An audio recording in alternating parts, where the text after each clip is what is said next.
하나님을 닮아야 합니다. 그리고 또 닮을 수가 있습니다.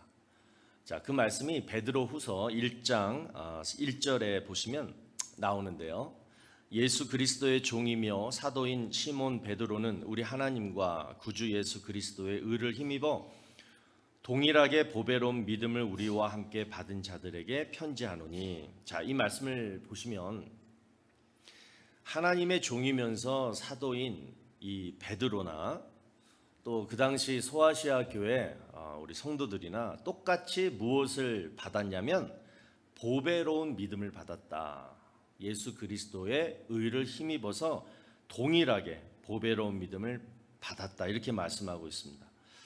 자, 우리도 마찬가지입니다. 저나 또 여러분들 모두가 똑같은 보배로운 믿음을 예수 그리스도의 십자가의 은혜로 받은 줄로 믿습니다. 자, 그러면 여기서 보배로운 믿음이란 뭐냐? 하나님의 선물이죠. 하나님의 선물입니다. 그런데 그냥 딱 한 가지 선물이 아니라 그 종합 선물 세트, 이렇게 표현하고 싶어요.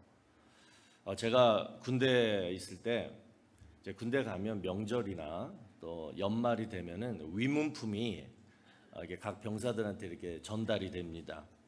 이제 요만한 이제 박스 안에 여러 가지 그런 물건들, 이제 과자들이 이제 들어 있어요.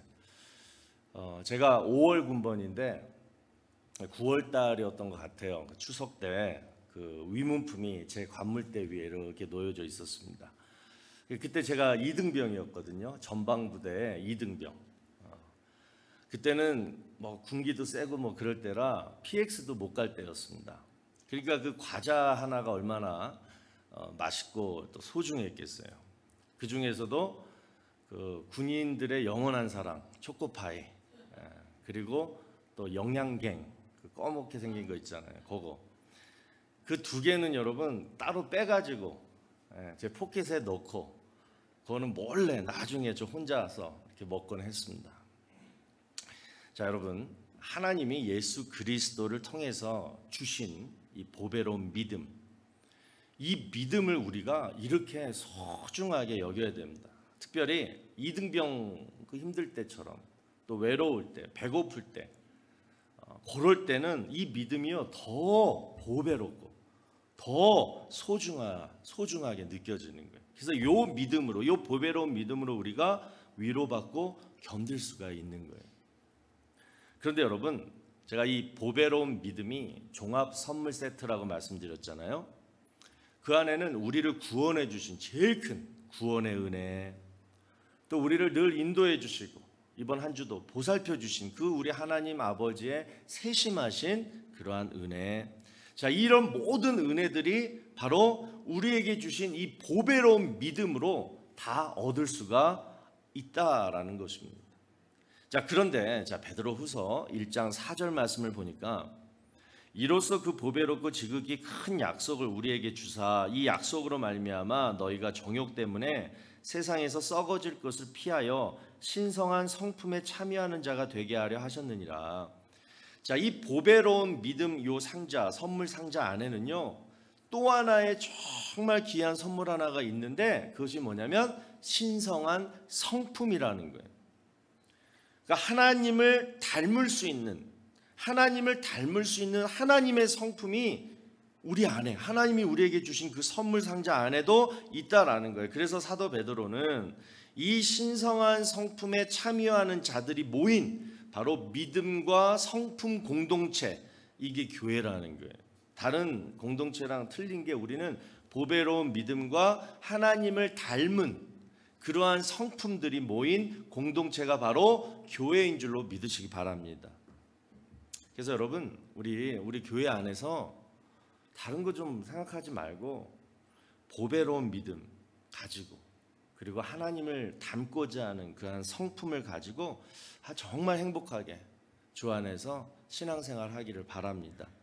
그래서 사도 베드로는 이 신성한 성품에 참여하는 자들이 모인 바로 이곳에서 정말 너희가 뭘 못하겠느냐, 여러분 뭘 못하겠어요? 믿음 있죠, 하나님 닮은 성품이 있죠, 이 안에서 뭘 못하겠냐고요. 또 누구를 못 품겠냐고요.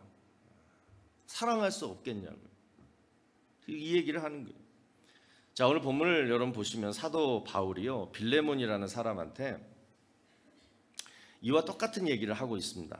자, 네가 믿음이 있고 네가 하나님을 닮고자 한다면 이 오네시모라는 사람도 품어라, 용서해줘라, 받아줘라, 사랑해줘라. 이러한 권면하는 내용이 바로 오늘 본문 내용인데요.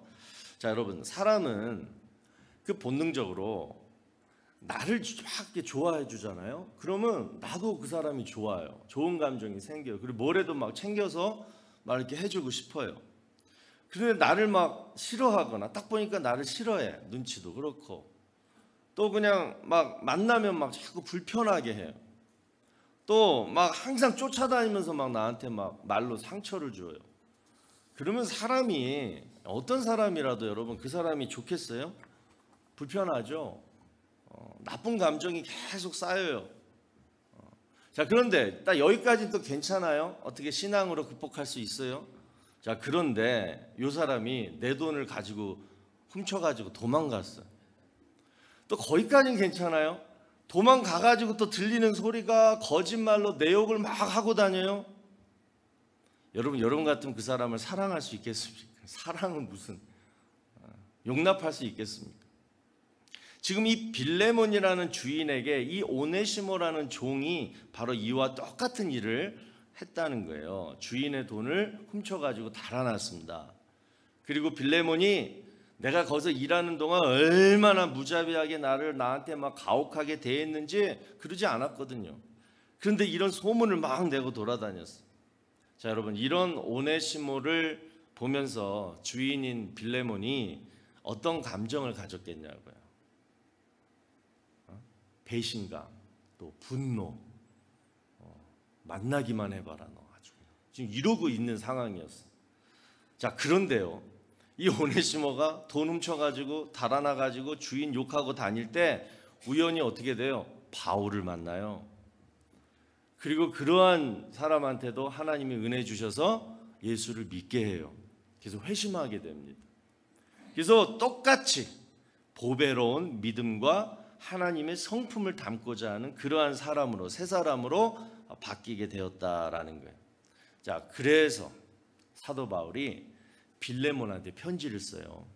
자, 오늘 본문 17절을 보니까 그러므로 네가 나를 동역자로 알진대 그를 영접하기를, 여기서 그가 오네시모예요.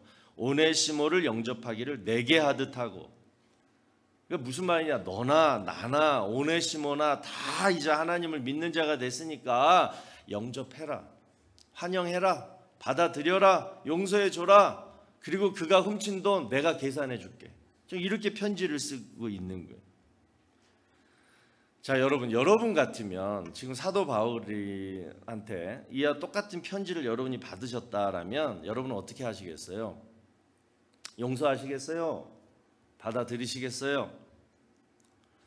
그 윤택 씨가 쓴 그 나는 내 성격이 좋다라는 책에 보면요, 사람이 세 가지 유형의 성격이 있다고 하는데, 자, 첫 번째는 머리형 성격이 있어요. 뭐냐면 신중형입니다. 신중형. 우리 옛날에 피플 퍼즐 강의할 때 여러분 들으셨죠? 신중해요. 그러니까 내가 이 사람을, 이 오네시모를 받아들이면 어떻게 될까? 앞뒤 좌우를 다 계산해요. 그리고 이제 결정을 하는 형이 머리형이고, 두 번째는 가슴형 성격이 있어요. 이 부류가 안정형 또는 사교형이 이 부류인데, 제일 중요시하는 게 사람 관계입니다.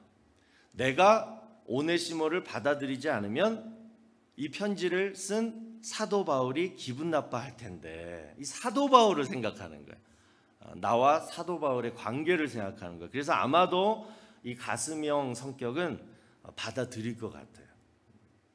또 마지막으로 아랫배 성격이 있어요. 아랫배 성격. 이게 뭐냐, 기분파라고도 하고 주도형이 또 이 유형입니다. 에이, 용서해 주자.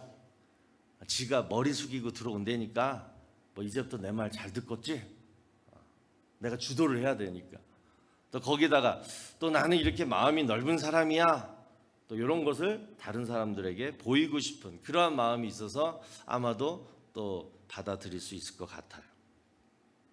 여러분 그렇죠? 이러한 각자만의 이러한 유형, 성격들이 있습니다. 이러한 성격이 우리가 어떠한 일을 결정하는데 굉장히 큰 영향력을 끼칩니다.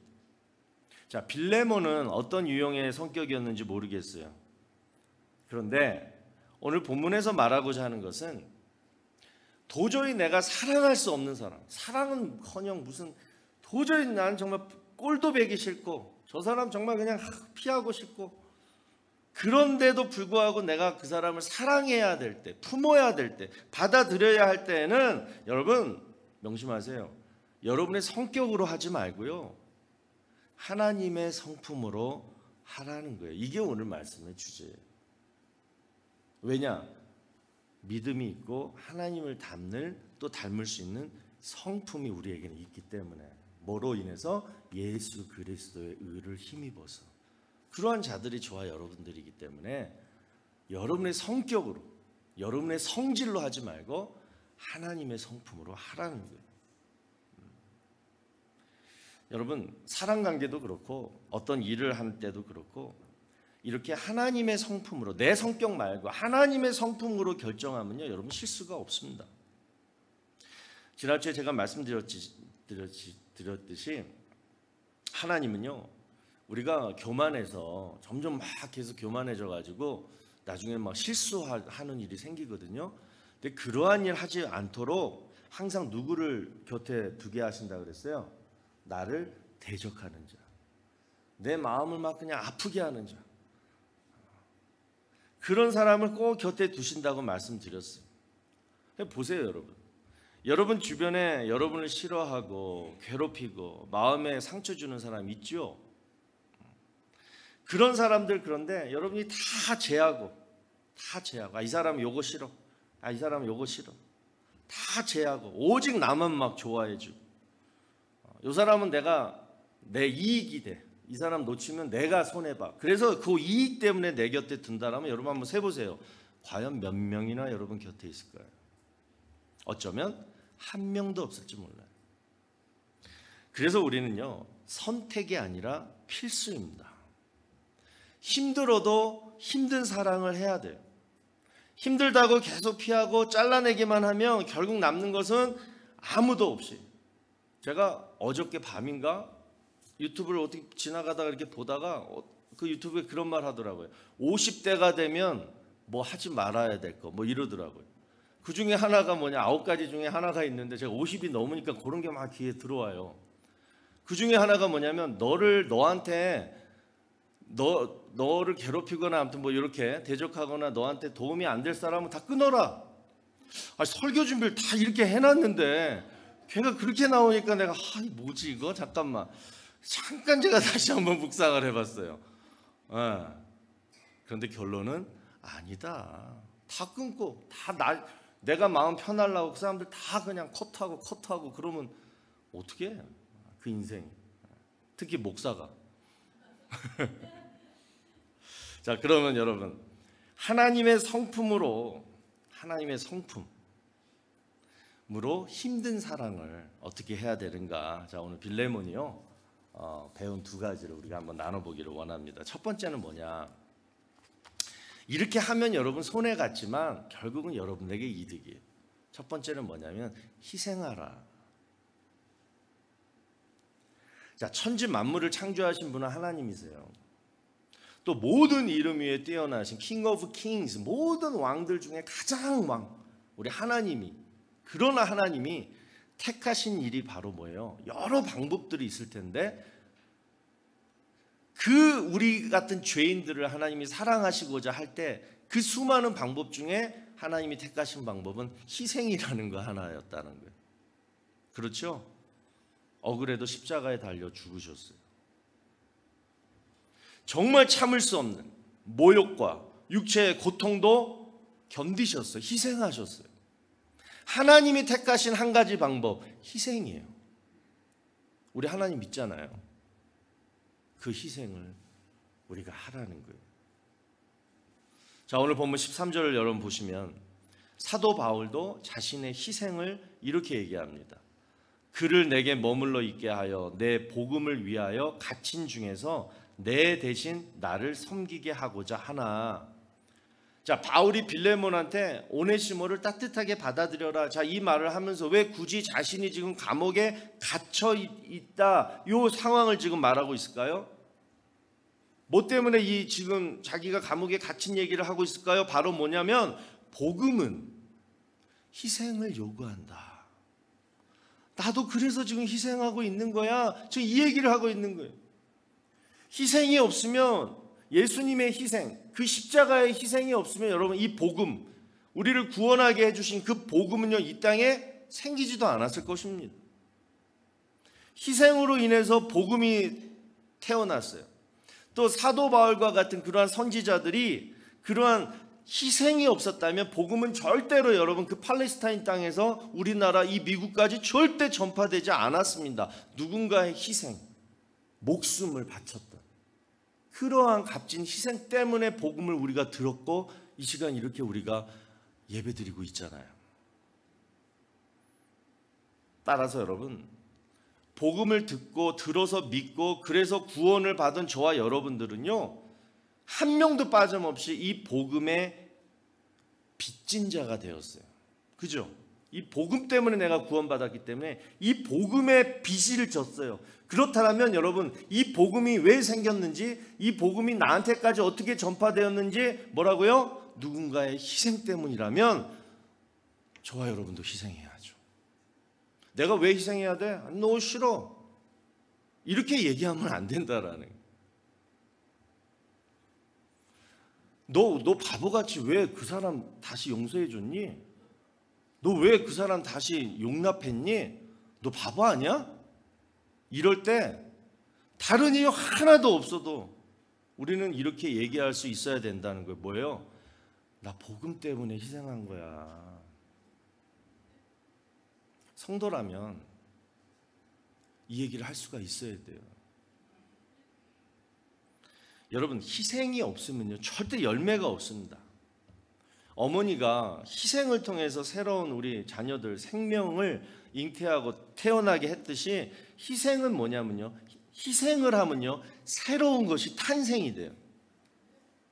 그러니까 돈을 지금 훔쳐가지고 도망자 신세로 살아갈 수밖에 없었던 이 오네시모가요 여러분 지금 사도 바울 그 다음에 이 빌레몬의 희생 때문에 나중에 어떻게 되는 줄 아십니까? 에베소 교회의 감독이 돼요. 목사가 돼요. 다른 사람의 영혼을 구하는 정말 그 당시 초대교회 감독 목사들은 정말 희생하죠. 그런 말씀의 종이 되었다는 거예요. 여러분 여기서 우리가 중요한 사실은 얻을 수 있는 건 뭐냐면 실제로 내가 누군가로부터 사랑을 받아봐야지 내가 누구를 사랑할 수 있어요. 베풀 수가 있어요. 실제로 내가 정말 어려운 상황에서 누군가로부터 도움을 받아봤어야지 남을 도와줄 수 있어요. 도우려고 하는 마음이 들어요. 오네시모는 이러한 경험을 했다는 거예요. 그래서 위대한 감독이 돼요. 여러분 희생하십시다. 여러분의 마음이 막 시리고 찢어지고 아파도 여러분이 한번 여러분의 마음을 희생하면 나도 변하고 그 사람도 변하는 거예요. 방법이 없어요. 내가 희생하거나 그 사람이 희생하거나 이 희생이라는 도구 외에는 두 사람이 바뀔 이유가 없는 거예요. 또 우리가 태어나고 죽을 때 여러분 가만히 생각해 보십시오. 우리에게 주어진 평수는요 딱 어머니가 누웠던 그 침대 사이즈, 내가 태어날 때 우리 어머니가 누웠던 그 침대 사이즈, 그리고 내가 죽을 때 그 관 사이즈밖에 안 돼요. 하나님이 우리에게 정하신 삶의 지경은 딱 그것밖에 없어요. 그러면 내 삶의 지경이 무엇으로 넓어지느냐, 무엇으로 커지느냐? 내가 죽어 없어진 희생의 씨앗들이 군데군데 뿌려지면서 큰 나무가 되고 숲을 이루는 거예요. 여러분이 죽을 때 만약에 그때 볼 수 있다라면 60년, 70년, 80년, 90년, 100년을 살았는데 딱 내가 살았던 영향력이 관 사이즈라면, 또 어떤 사람은 딱 봤는데 여러 곳에 여러 사람들이 내 희생으로 말미암아 내 장례식 때 울고 나를 기리고 그러한 것들을 본다라면 여러분 이 두 차이는 딴 거 없어요. 희생하라. 그 차이밖에 없다는 거예요. 왜 이렇게 내 주변에 사람이 없지? 왜 이렇게 비즈니스가 안 되지? 희생을 안 해서 그래요. 여러분 희생하면 복이 달라붙습니다. 내가 그것도 뭐 조그만 거 대충 뭐 할 수 있는 것만 희생하면 그냥 그 정도 복만 달라붙어요. 그런데 가장 귀한 거, 내 자존심. 가장 귀한 거, 정말 나만의 정말 그거를 여러분 딱 내려놓고 희생하시면요 더 귀한 것이 채워지는 거예요. 이러한 축복을 저와 여러분 우리 모두가 다 누리게 되시기를 바랍니다. 또 두 번째로 하나님의 성품으로 우리가 힘든 사랑을 어떻게 할 수 있느냐? 선한 일을 하라는 거예요. 선한 일을 하라. 자, 본문 14절을 보시면 다만 내 승낙이 없이는 내가 아무것도 하기를 원하지 아니하노니 이는 너의 선한 일이 억지같이 되지 아니하고 자의로 되게 하려 함이라.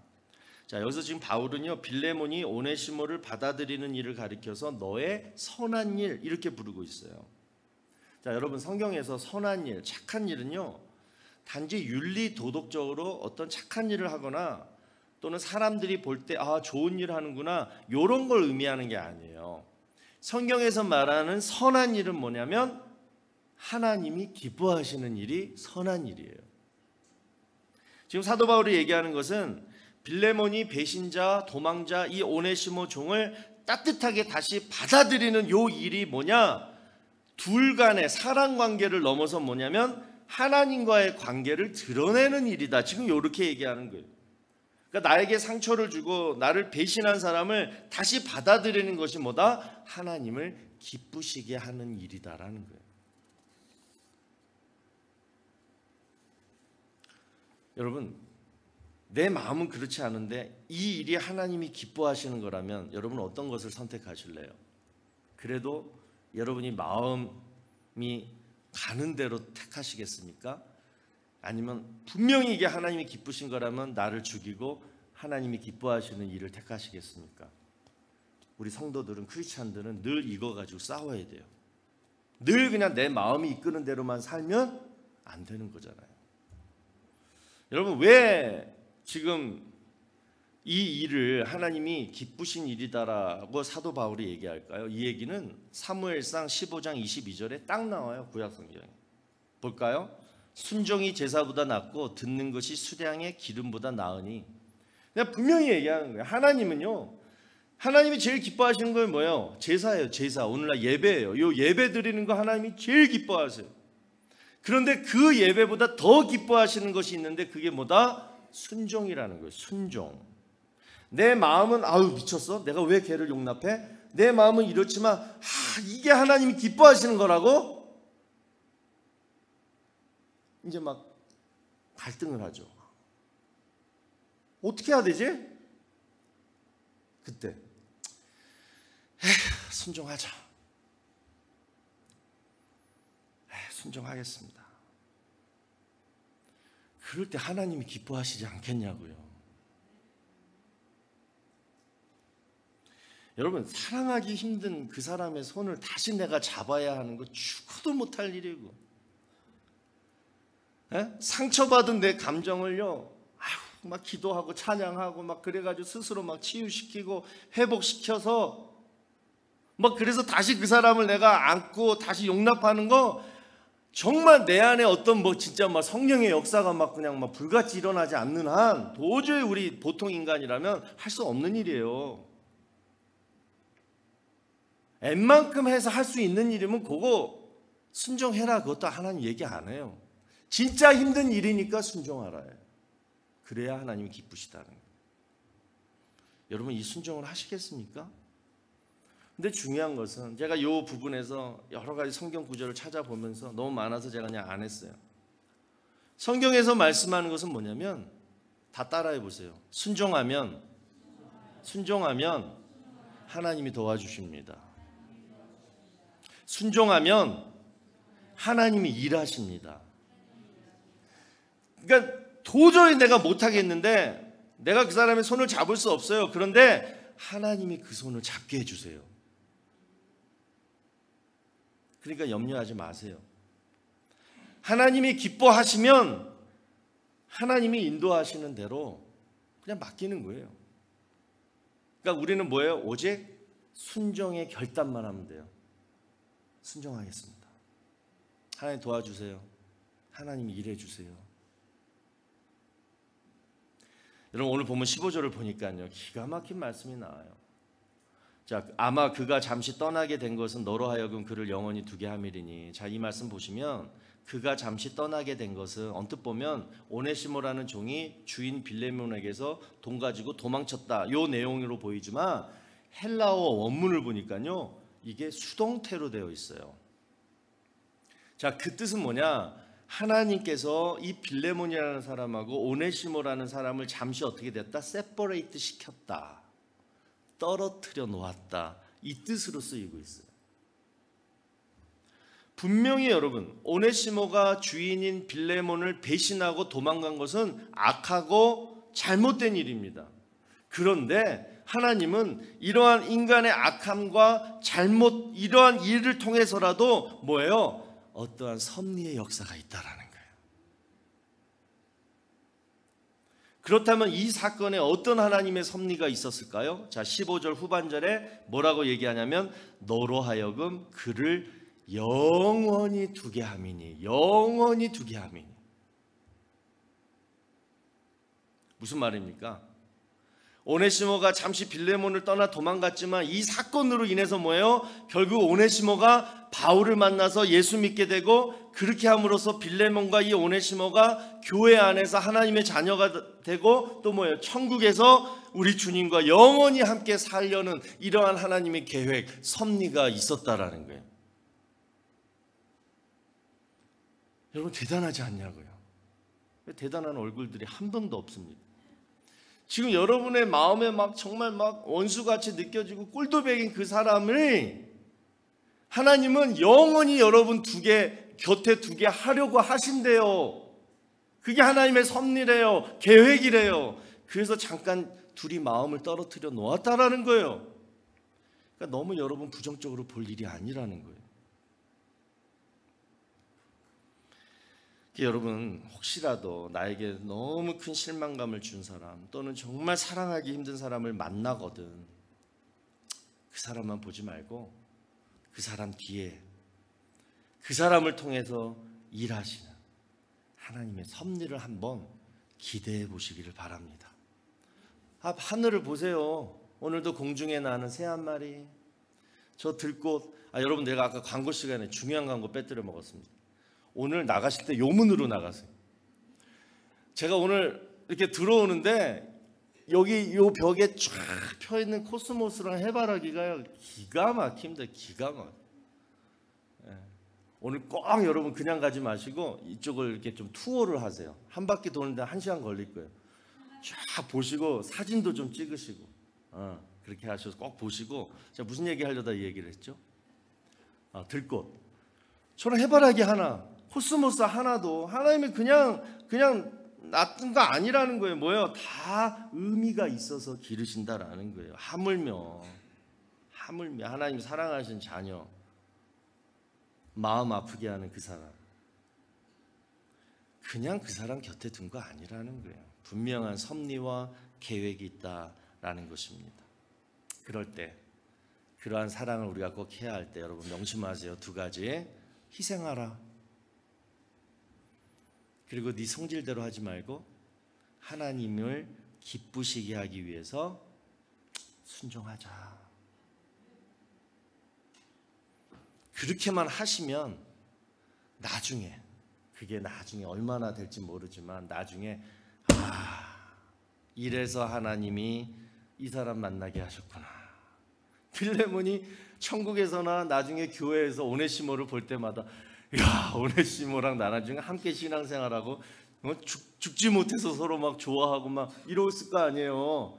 와, 하나님의 섭리였구나, 계획이었구나. 나중에 여러분 깨닫고 감사할 날이 온다라는 거예요. 이 순간만 보지 말라는 거예요. 믿으시기 바랍니다. 자, 우리 시간 다 같이 기도하겠습니다. 하나님, 왜 내 마음이 이렇게 열리지가 않을까요? 왜 자꾸 그 사람만은 내 마음에 담을 수가 없을까요? 받아들일 수가 없을까요? 오늘 말씀으로 하나님 제 마음을 열겠습니다. 여러분, 이러한 마음이 오늘 여러분 가운데 있기를 바랍니다. 오늘 말씀대로 제가 제 마음을 희생하겠습니다. 분노하고 섭섭하고 뭔가를 막 얘기하고 싶고 그런데 할 말은 많은데 제가 그냥 포기하겠습니다. 희생하겠습니다. 이 일이 하나님이 기뻐하시는 일이기 때문에 제가 순종하겠습니다. 자, 이 마음으로 여러분 오늘 기도하시고, 혹시 지금 현재 내 마음을 불편하게 하는 사람이 있다면 그 사람을 위해서 한번 기도해 보세요. 지금 마음은 그렇지 않아도 하나님 축복하게 해주세요. 그 사람 사랑하게 해주세요. 그리고 좋은 관계 다시 이어지게 해주세요. 우리 다 같이 기도하며 나아가겠습니다. 하나님 감사합니다. 좋으신